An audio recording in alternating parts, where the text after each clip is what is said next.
Alrighty, y'all. So today I want to quickly review and give you my thoughts on a very weird 80s movie that I saw recently, which is called Mannequin from 1987.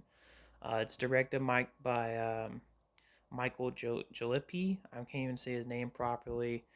And it stars Andrew McCartney, or McCarthy, who I mainly know him from movies like Pretty in Pink, also Kim Cattrall, who she's been in a lot of stuff. I can't exactly pin the names of those movies and TV shows. I know she was in Police Academy, but she's a pretty popular actress. And it kind of follows the loose premise of a mannequin coming to life and kind of revolves a bunch of stuff surrounding that. And I'll get into the plot about it a little bit later. Um, but to describe this movie and to give you my initial thoughts on this weird ass 80s movie, I had a lot of fun with this movie. It's not perfect and there are a lot of huge issues with it. And if you look at it too closely, yeah, I mean, there's definitely a lot of things that could be said about it. But I thought for the most part, this was a pretty good movie. It's fun. I had a lot of fun with it. It made me smile. I got a good feeling walking out of this movie. It's really dumb though. I mean, the whole premise is kind of dumb, and when it came out in the '80s, it was torn apart by critics. And there's still a lot of people that said like this movie's really dumb. And I do agree with a lot of people online with their sentiments. There's no way that this movie would fly in like 2020s. Like this movie definitely is rooted in the 80s. Any other time period, even maybe in the 90s, I don't think it would have flied as much. So like I said, it's definitely a movie of its time, definitely pretty dated, but for the most part, I enjoyed it. I had a lot of fun. If you look at it too deeply, it obviously has a lot of issues, but for the most part, I enjoyed it. So let's for this video, I'm gonna get into a little bit of the plot, get into my pros and cons, and of course my overall thoughts. So I mentioned loosely the plot, but let's get into it deeply. Just to give like a quick rundown. The movie starts out in Egypt with this girl called Emmy who is being scolded by her mother. Basically, Emmy is basically being prearranged to marry some dude in Egypt. She doesn't want to do this. She wants to, kind of forge her own path and do her own thing. She prays to the gods that, can this marriage not happen? And can I go somewhere else to do something, with my life? Something I want to do. And apparently the gods listened and they basically take her away from Egypt, and we kind of follow a really cool animated montage where she kind of goes through history, possessing possessing some like objects and stuff, and meeting very famous people. And she kind of goes through time possessing certain things, and eventually leads up to the modern '80s time period. We follow this guy called Jonathan. He's like a low down on his luck artist who really wants to do artistic pursuits and things, but he can't exactly do them because, you have to have a job and you have to take it seriously or you get fired. And sadly, Jonathan, we go through a quick montage of him getting fired from various jobs. Now, in the beginning of the movie, he designed a mannequin that looks, remarkably like the mannequin we'll see later on, but it's the same one. It's basically set up, and he considers it one of his most proudest artistic achievements. And at some point in the movie, he gets dumped by his real life girlfriend Roxy, and down on his luck, eventually sees the mannequin that he designed in some kind of store window for a mall that's kind of failing in profits. But the owner of the mall gives him a job, and eventually, through like the magic, I guess, of the mannequin and the power obviously of Emmy and her possessed abilities, she, goes and, she possessed the mannequin that Jonathan designed, and she comes to life only for Jonathan. And basically we follow this, the rest of the movie is basically the two of them doing goofy things, having funny, scenes and fun moments, both of them falling in love. And at the same time, Jonathan is using the mannequin to create these crazy mannequin, store displays, and it's attracting a lot of attention from the other competitor. It's attracting a lot of attention from customers, making the mall more popular. The competition, which I can't remember the company's name off the top of my head, are angry about this, and they kind of try to send people to steal her away.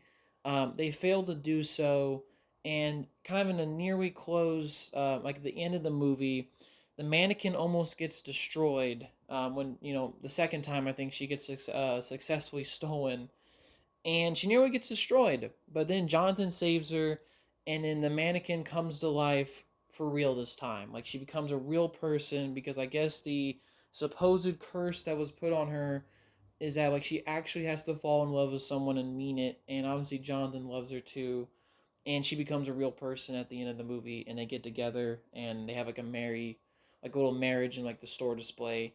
Also, there's a really goofy side character called Hollywood, excuse me, and he's kind of a gay black man that supports Jonathan throughout the movie. And there's like other characters, and I'll get into them later, but that's the basic general plot of this movie. Now for the pros. That plot, like I said, I just described, is really goofy. I mean, this idea of a mannequin coming to life only for a guy. I mean, that's that's really crazy. But what I think really sells it is the performances. Andrew and Kim really do a great job at playing their respective roles. They have a lot of fun. You can tell they have a lot of chemistry toward each other. And the scenes where they're just goofing around and having fun are like some of my favorite in the movie. They're like really great scenes and they show a lot of chemistry, they show a lot of bonding. It's really good. I really like it. Um, and also, I was really surprised too. The mannequins they actually made for the movie, they scanned the actress who played her in the movie. They scanned her, and it was apparently pretty expensive. But they actually took the effort to build like lifelike mannequins of her look, which like I said, I have to really appreciate the effort they put into that aspect of the movie at least. But I really like the scenes where they're kind of forming a romance, and it's really fun. Like you can tell, it's like when two people really love each other, or at least there's like a connection that's love, but they don't exactly know it, but it strikes something inside of them, and you just do fun things with that person. That's one of the greatest things about having a romance in real life, and of course in the movies. And it's I think it's really shown really well here. I really enjoyed it. The general plot about Jonathan, kind of through the use of the mannequin, becomes higher up, gets more successful. Is not bad. The in this movie too is not really taken too seriously. The villains of this movie are characters that are working for the competing clothing mall company. They're trying to put Jonathan's company that he works for out of business. They're super cartoony. They're not meant to be taken too seriously. But that's one of the things I really like about them. They're funny. I think they add some cool elements to the movie. Um, there's a guy in this movie, I can't remember. He plays Ultron in the Avengers movies. He plays like the accountant who's like undercover working for the competitor company. And he's so slimy and evil, and the way he plays his performance is so funny. And I really enjoyed him in most of his scenes in the in the movie. Excuse me. I also like the executive guy who runs the competitor's mall clothing fashion brand company. There's the constant joke that like, I see a lot of executive potential in you. He even says it to the police officers. Really funny. I thought his jokes were pretty funny. And in general, too, I thought that Jonathan, the main actor's performance, like I said with Kim's, has a lot of good stuff. I think he had a lot of good one-liners, and he plays the character really well alongside Kim, who she has so much personality, and she feels like the actress is having so much fun portraying this role. Like just like their excitement and the way they play their roles oozes off on the screen, and it really makes for a really fun and enjoyable experience. Now let's get into the another part of this movie that most people remember, Hollywood. Man, I wasn't expecting this. I was a bit surprised that a gay black man would be in a 1980s movie the way he is here. He's more of a supporting character, but he definitely leaves an impression. I think he adds a lot of personality to the movie, especially his wardrobe. I mean, look at those 80s glasses he was always wearing. Just crazy stuff. He had a crazy car. He had a freaking like black like cover for the car as well. I thought that was hilarious. I also like the comment at the beginning where I guess someone kind of makes a spite towards like homosexuality, but like Jonathan kind of like gets onto him about it. Surprisingly, a little progressive for an 80s movie. I was a bit surprised on that. And I mean, he was funny. I liked his presence in the movie. And, he was funny. I don't think he was too much in the movie to become too annoying. But he was just in it right amount to make it, a lasting, memorable impression, which I really liked. Um, Other things I really liked about this movie.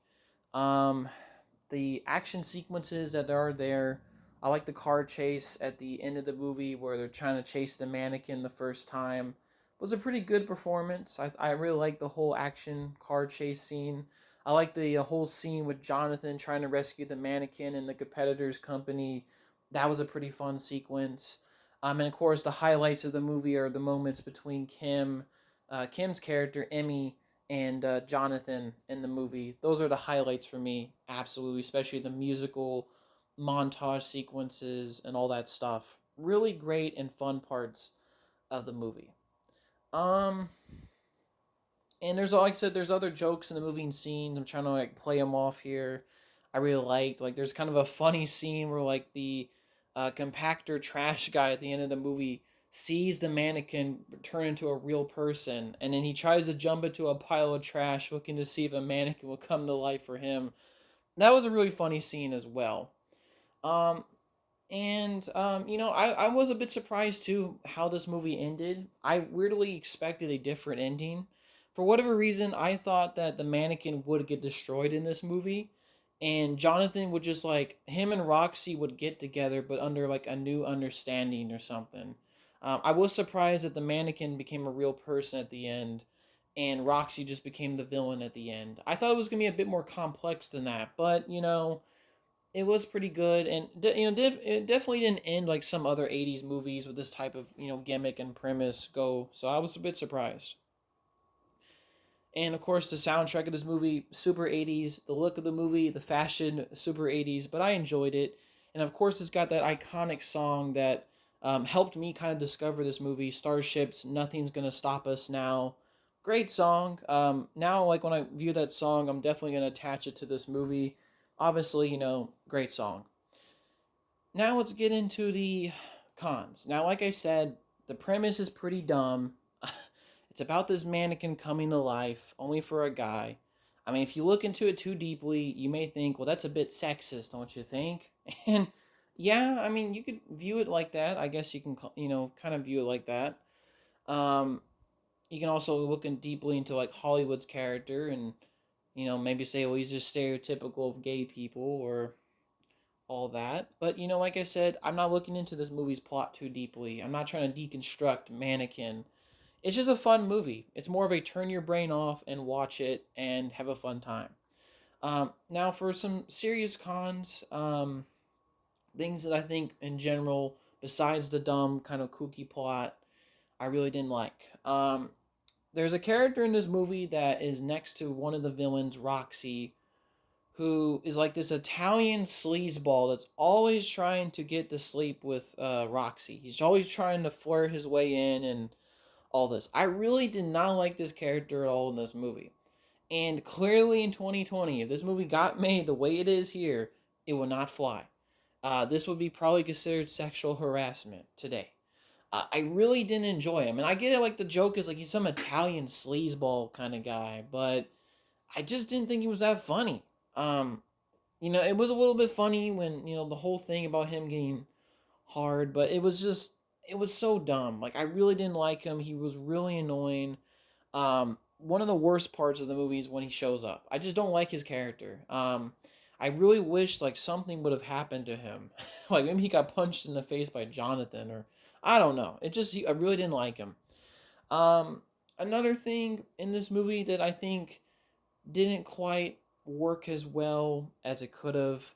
The police guy who is one of the villains. He's I guess they make a lot of like Rambo jokes with him, and the dog things are funny. But I did think the guy was hamming up his performance a bit too much. And I know, like I said, this movie is not meant to be taken seriously. It's clearly a comedy, But, I did think his performance didn't exactly click with me. Just me personally. It wasn't bad. He definitely had some really funny lines here and there. It's just his performance for me was a bit hit and miss just because he kind of hammed it up a lot. Which, to be fair, the actor who did play him said that apparently he was surprised the movie even got released. So, there you go. Um, but yeah, I mean, like I said, beyond the initial kooky, plot, if you look at it too deeply, it doesn't make any sense. Like the whole curse thing for me, I think should have been more established in the movie, just because I think it would have set up the reveal at the end where she becomes a real woman a lot better than just it kind of just happens out of nowhere. And to be fair, she doesn't exactly know it herself when it does happen, but they could have at least established it with like a scene, or maybe she could have talked to some god-like entity at the beginning saying that, well, you can possess all these objects, but you can only become a real woman if you love someone truly. And then that would have helped establish the thing with Jonathan and maybe add to some more context. And who knows, maybe that was part of the original script. But I feel like a scene like that might have been needed. But overall, I like Mannequin from 1987. It's a pretty fun, really dumb movie. Not meant to be not to be taken too seriously, but just a lot of fun. The two main actors' performances are great. They make the whole movie worth it. I think if the actors didn't click and weren't as good as they are in this movie absolutely would fall apart, mainly strictly on its really kooky and bad premise. But just because the actors are really good, they're really selling their performances, the chemistry's there, the romantic scenes are great. It really makes this movie a little bit special, and you also got other characters like Hollywood also adding that a little bit additional flair. So overall, Mannequin's a pretty fun '80s movie. It's not like one of the greatest '80s movies of all time for sure, but I think if you are interested in a pretty fun '80s film that is not meant to be taken too seriously, has a kooky premise, but has a lot of really fun stuff, and of course features one of the most iconic songs from the '80s at the end of the movie and is involved with it, then absolutely you should check out Mannequin. Alrighty, y'all. So that was just my review of 1987 film Mannequin. Hopefully, y'all have a nice day and take it easy, y'all. Peace.